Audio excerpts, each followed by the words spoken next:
one of your books, the one called A Short Course in Happiness After Loss, I gave my copy to my mother after she lost her husband a couple years ago. And so she read that cover to cover, and that was the book, out of all the different things that she read and did, that was the most impactful and helpful for her. So Oh.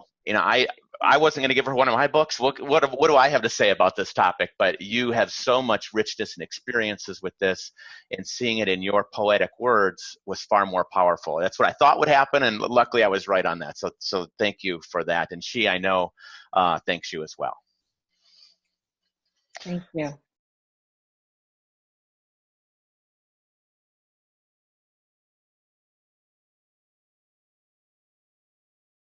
I love the word that you used in the middle there, encouragement.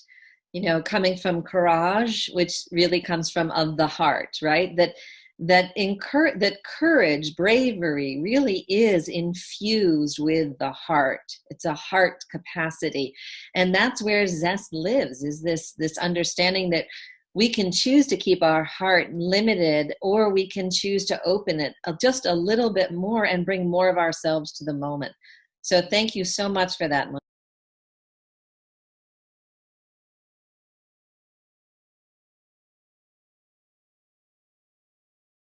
Yes, yes. You know, you're reminding me of a term that was coined in Britain in the 1960s called pronoia, which is the opposite of paranoia.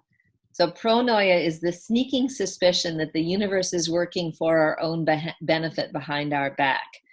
And these moments of synchronicity, when the right language or the right image shows up at the right time, really does kind of affirm that we aren't in this alone, and that there is information, data, the right people out there if we keep our eyes and our ears open. And so, you know, resilience is the capacity to rise in dark times. I'm sure you've had difficult moments. Start with a story of your own and see how that informs what you know to be true about resilience.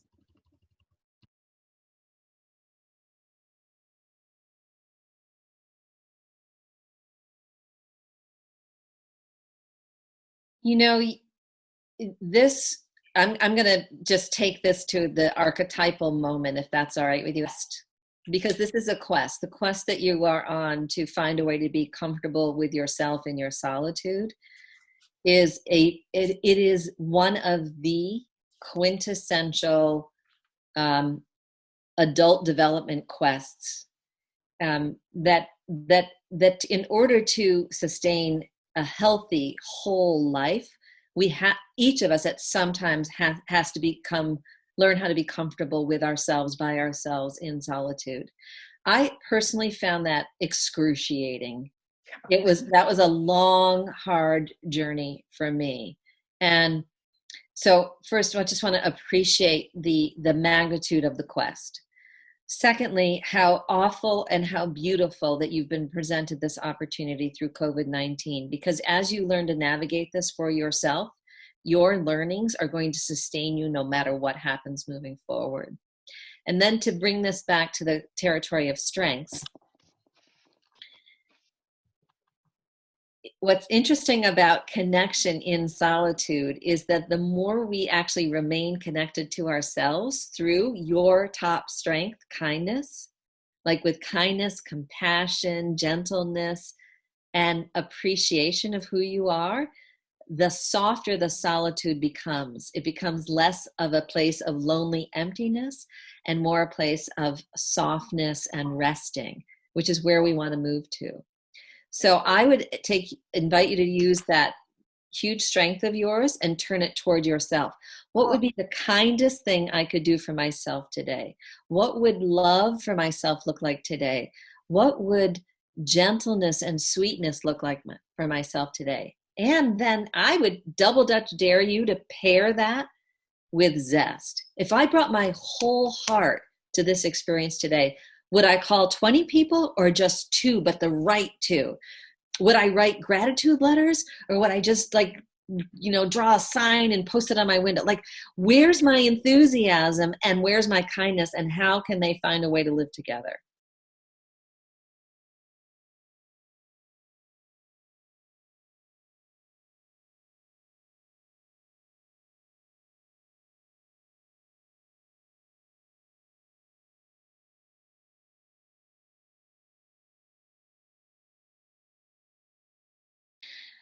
You know, I'm very, very moved by the moment that you find yourself in, because I'll start with zest. Zest can feel like a, a thing of too muchness, especially when we are in a vulnerable moment, and that's the word you use here. So perhaps the invitation is to allow zest to live more in the quiet space of your whole heart being touched rather than your whole heart being exuberant.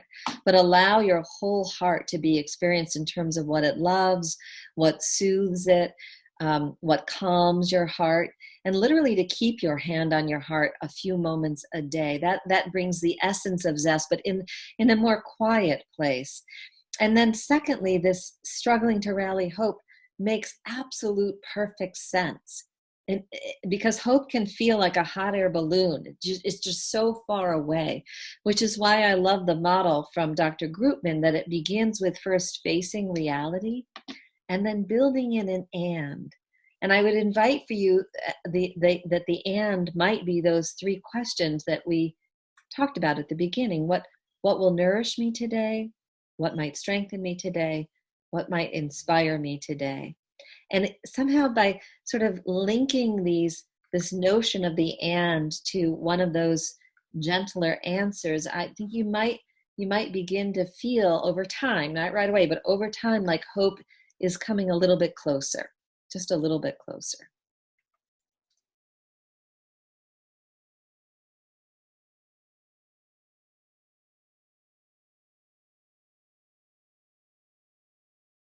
I think it's helpful to think of the heart as energy, and that energy can be sent outward like exuberance and dramatic expression. And the other day, just on Friday, my daughter was accepted into graduate school, and I had to work all day. I didn't care. I popped the champagne, I got the glitter out. I'm like, like that.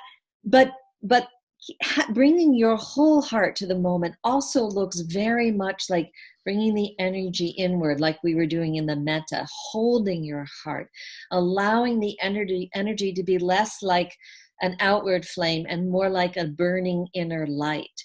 Perhaps even maybe image it, and here's the strength of creativity, image it as a tender, bright, brilliant, but interior flame that is sustaining you. Our hearts beat no matter what is happening in the world. They're there for, they are loyal. They are deep in fealty with us. And to even just simply be aware of the wholeness of the heart beating constantly in and of itself increases the zest that we're talking about, and over time can cultivate hope. Here's a question that came up in the chat, Maria. For those who are more reserved and introverted, how might we grow in expressing zest in a way that feels natural to us? Yeah. So, in essence, zest is saying yes. It's saying yes to the moment, yes to yourself, yes to what you love. It's choosing life in all of its forms. So I have I'm an ambivert. I have an extroverted profession, but I recover as an introvert. My daughter's a profound introvert. My son is an extrovert. So we've got it all represented here. And in an introvert, zest often very much looks and feels like deep presence. It looks like a focused laser-like attention. Like my daughter can build a jigsaw puzzle as if she's curing cancer, right? And I'm Ryan, probably when he is finding the next great Pez dispenser, I'm gonna guess he is like that. So it doesn't have to be like outward glitter balloons and sparkles and stars, which is where zest usually takes us. Just think of it as the deep, impassioned attention to the thing that we care about in that moment.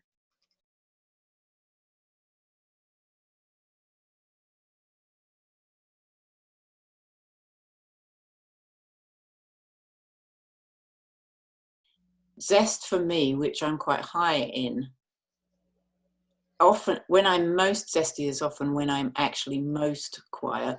Yeah. Because it is an internal tingling and excitement and a sort of taking of a deep breath and sparkly eyes, and it's those things. I can be zesty for other people by being outwardly expressive of my energy, but that's usually when I'm, building someone else up. For me, it's going outside, thinking about whatever it is, and just having this all over sense of excitement that only I know about. Right. Yeah. Beautifully said, Ruth. Thank you. Absolutely.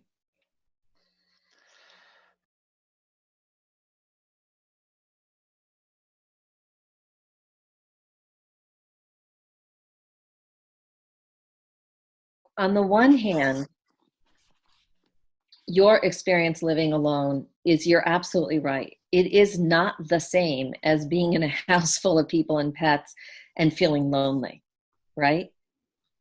For all sorts of reasons. Like, I could be annoyed at everybody in my, there's 6 of us sheltering together. I could be annoyed at the young adults and feel lonely because they don't understand what it's like to be a middle-aged woman trying to feed them every freaking night and get my work done and build, and help repair the world. Blah, blah, blah. Right. I can feel lonely in that, but there is always someone I can tap into. Right. Which is not the same as being alone, completely alone in your apartment. My mother is sheltering alone. There is no one there with her. Right. Nope. So complete honoring and appreciation and respect for that. Yeah. And this is, a quote from Niels Bohr, who was a Nobel Prize winning physicist, who noticed that in the world of physics, 2 seeming profound opposite truths can exist at the same time.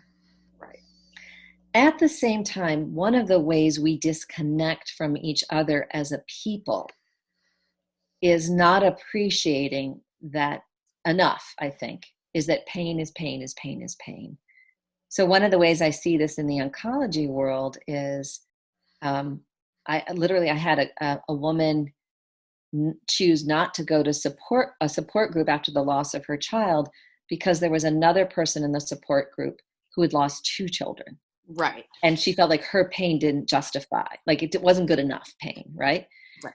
So in terms of the heart, let's go back to the heart and courage now.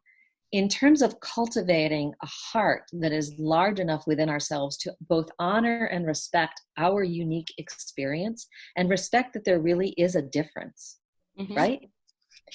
And also find a way to stay in the connection of humanity as a whole. The heart is capable of holding both. It's capable of actually feeling the pain of being alienated and not seen and not understood, and at the same time appreciating that pain is pain is pain. So there's an invitation to sort of move into a little bit of paradox as you're having your own unique experience. But first, just like in the model of hope, we must absolutely first respect and honor our experience first. Thank you, Maria. So I know we're at the end here, and Maria, I just have to say, people were glued to you and glued to you, what you had to say. I mean, I'm searching through and watching, and I think everyone's smiling because they know they were one of the ones glued. And there's great reason for that, because really the best way to describe this, I think, is wisdom. This was a wisdom session that you gave us, and the amount of suffering that people shared and the amount of loss and trauma and atrocity and how they're struggling to cope. So I honor everybody's courage and sharing, but then also your wisdom, Maria, to hold that space and to share back wisdom from the ages, and thoughtfulness and compassion was really unparalleled. So it's a deep bow of thank you to you and on behalf of everybody. And I just would like to leave one more word to describe you, and I just see you as a gem, G-E-M, gem. So thank you for that, and thank you all for being here. Holding you in my heart, everyone. Thank you.